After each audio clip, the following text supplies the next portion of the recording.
Welcome to Zashin Zone, where I talk and hopefully you enjoy the show. Let's begin.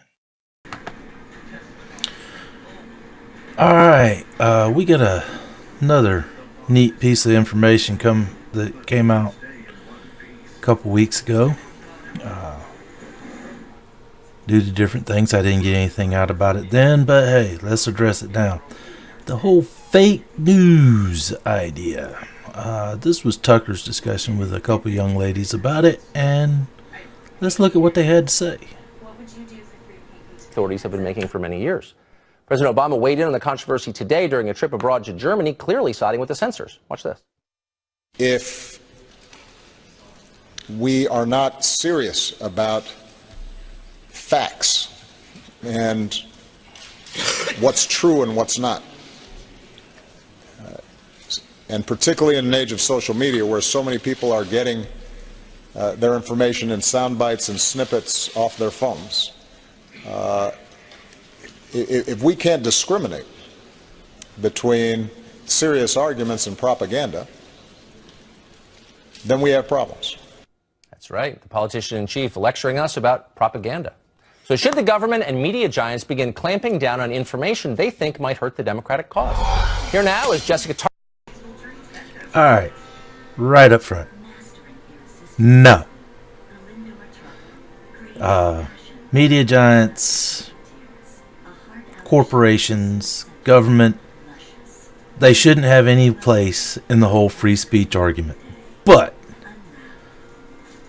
according to the law, the media giants can limit your free speech, and that's why Twitter is going down the tube so quick.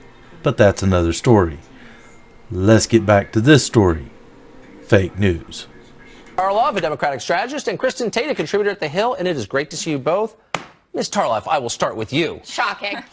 So one person's fake news is another person's news. And the idea that these media giants, who really have more control over the information we receive than anybody's ever had in history, way more than William Randolph Hearst ever had, are going to start deleting things because they think they're, quote, fake, should scare all of us, shouldn't it? Well, I think that censorship is obviously something that we need to take incredibly seriously, especially as we, By take seriously, I mean we should be against it, just period, right? Well, yes, I do believe that, but I do think that we do need to make a concerted effort to make sure that we are getting good, real news. I mean, this is... Who's we in that? The American populace, the world populace. Yeah. It's totally important to not have censorship unless we're talking about things that don't agree with me. You know, this lady is definitely leftist, wants the censorship because any news that doesn't agree with her is fake news. Even those in China deserve good news that's accurate. And I think what President Obama is talking about, I mean, first of all, he's frustrated, right? And he's been frustrated throughout the campaign because he's felt like it's been He's frustrated because no matter how much he told everybody to quit looking behind the curtain, things like Alex Jones on InfoWars, Breitbart, and WikiLeaks kept revealing what was behind the curtain. A criminal Hillary, a criminal DNC, and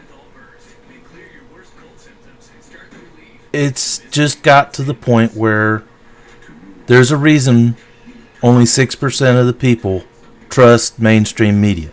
Mainstream media gave away their right to be believed. Factless, vortex that Donald Trump has created where he said things off the cuff and gotten away with it, whereas Hillary Clinton has kind of gotten slammed for all of this. And we've debated this over and over again, and she lost and he won, and I get that. But when you have people like... And Trump was challenged on many things he said, and so was Hillary. Sort of liked it when they brought out the fact checker in the one debate and said, no, Trump was telling the truth, and then they called him on things he was wrong about. So, the fact checkers, they were making sure both sides were pulling their weight and staying to the truth. Neither side was being allowed to hide behind the curtain. I believe his name was Pete Horner, this guy who's now bragging about all the fake news that he put out through the election cycle. Like, he's responsible for that story that there were protesters paid $3,500 to go to Trump rallies. And he said it's completely fake. Yes, he put out a fake number of $3,500. But it was not fake where they found the Craigslist offers for $15 an hour. It was only, $15 an hour. How long does it take to get to $3,500? That'd actually take a while. Take a couple weeks of hard staying out there doing the protesting. But they were paying for protesters. So, again, mainstream ignored it. The fake news sites allowed us to know the truth behind the curtain.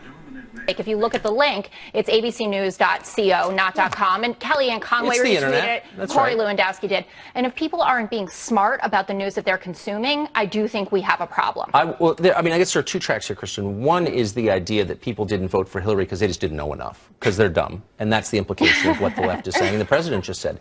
But the idea that Facebook or Google or Twitter could remove things without our knowledge, shouldn't that get us up in arms? Yeah, absolutely. I'm a libertarian, and I think we need to let the market decide what is worthwhile and what is not. The actual fake news sites, they will lose credibility and eventually their audience. When will Alex Jones lose credibility? Well, I mean, when is...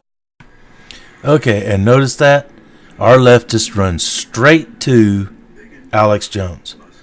And I'll give the other young lady here plenty of credit. She's going to hold up her end of this argument. It was really surprising to see somebody come out with an intelligent argument against this, because normally nobody wants to touch it. It's not that they don't know how to. It's they just don't want to touch arguing with the liberal agenda. There's an audience. There's an audience for Alex Jones. Look, we need to let everything get posted. Otherwise, it's going to be up to Facebook or some other institution, or worse, the government, to decide what fake news is. The problem, Tucker, is that it's a very slippery slope to define fake news. For example, is a climate change denier promoting fake news? We got to let the people decide. Markets work. This kind of governing and sort of censorship does not work, and we've got to trust the people. The people are intelligent, and markets work. Well, it's kind of worked for, I don't know, thousands of years. I would say it's a different age, though. Okay, it's a different age. I would say this, but to get a lecture from a guy who told me right to... Okay, she just mentioned it's a different age. Tucker agreed with her. Yes, it's a different age. No longer can the shysters at the newspapers and politicians put out information and nobody be able to check on it. Nobody able to go back and say, is this true? Can I check with somebody else? Do I have a different way of checking? A lot of times the only information you had was what you were given, and you either believed it or didn't. That's why it was called propaganda. So yes, we live in a better world now. We live in a time when we can check our own information, and fake news sites will get called out, and fake news will get called out for what it is. The problem is that the quote fake news sites were the ones that got the real news out first this time. A lot of stuff I saw that the mainstream media finally got hold of, it would be, in the case of WikiLeaks, 2 or 3 days after I got it off my fake news. And in the case of other things earlier in the year, it would be sometimes weeks or months before the mainstream media would be talking about what my fake media was talking about first. The TV screen that no, the government did not read my emails, had no capacity to read my emails. Okay, that was a lie. That the IRS was not actually punishing his political enemies. Lie. I mean, I could go on and on and on. For a politician who lies, because they all do, to lecture me about fake news is just too much, no? I don't know. Listen, I only have a few more days left of Barack Obama, so I'm taking it all in, and I'm going to smile about it. Okay. But I understand. I totally take your points, and I understand the concern about this and getting a lecture from someone about this who's, an ideologue at best, right? And he's lecturing. He is. He's going around the world and he's lecturing about it. But for you to say that you're comfortable with fake news getting posted, that's okay, Tucker, when you know that... Define fake for me. What this is about, well, you can't define fake. That's the problem. What this is about is left-leaning mainstream media blaming conservative media for losing the election, losing credibility, and losing readers. Their definition of fake news is anything that doesn't align with their leftist agenda. If you look at the blacklist of fake news sites that's being circulated by New York Magazine and others, it includes all conservative sites, and some of them are not even fake, Tucker. It includes things like Michelle Malkin's Twitchy, that's on there, Breitbart News, IJ Review. So, this is all about conservatives waging war on, liberals waging war on conservative media, and we would not be having this discussion if Hillary lost the election. We're almost out of time. Jessica, I just want to ask you a question. Do you really trust the teenage billionaires over at Twitter to make these kind of decisions? I mean, I would think liberals would be suspicious of this level of concentration of power. I think that they are suspicious of it fundamentally, but I think that they're more suspicious of these kinds of stories that are coming out. Of the free exchange of ideas. They're more suspicious of the idea that people can get the truth whether they want it or not. The liberals want to be able to control your information. Trust me, the Republicans will get to where they want to control the information too. In fact, they did back in the 70s and 80s. Now it's came for full circle, and the leftists actually have went authoritarian in some of their ideas, and middle America's pushing back. And now that we've got the tools to get information,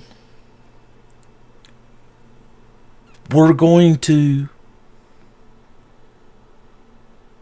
vet the media and the politicians with the truth. Ideas. That's really scary. But when you say that, it's just fake news.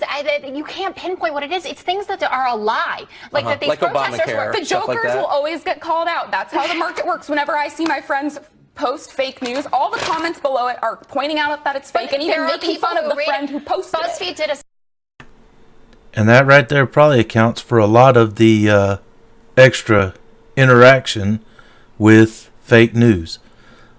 Like that young lady was saying, it's people pointing it out, saying, hey, this is bullshit. Study that there was, I think it was 9 times more engagement with fake news on Facebook than there was from the other 18 real media news outlets, so right? With the New York Times. The day we allow BuzzFeed to define what real journalism is the day that I start selling aluminum siding. Well, I can't wait to see that happening. Thank you so much. Jessica Christian, it's great to see you.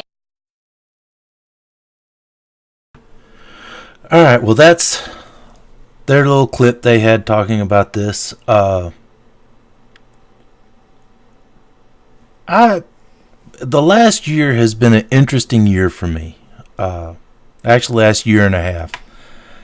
I've found out a lot about the left that I didn't know because I just didn't expect it was as bad as what I think it is now.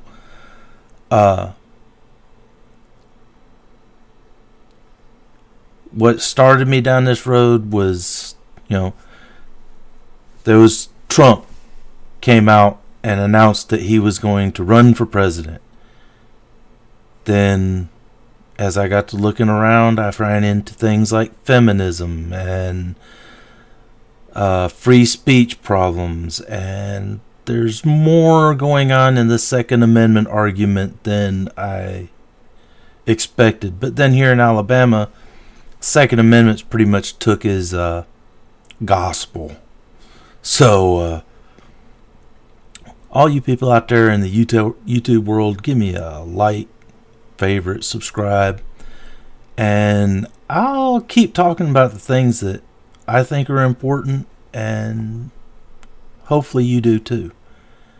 Have a good day.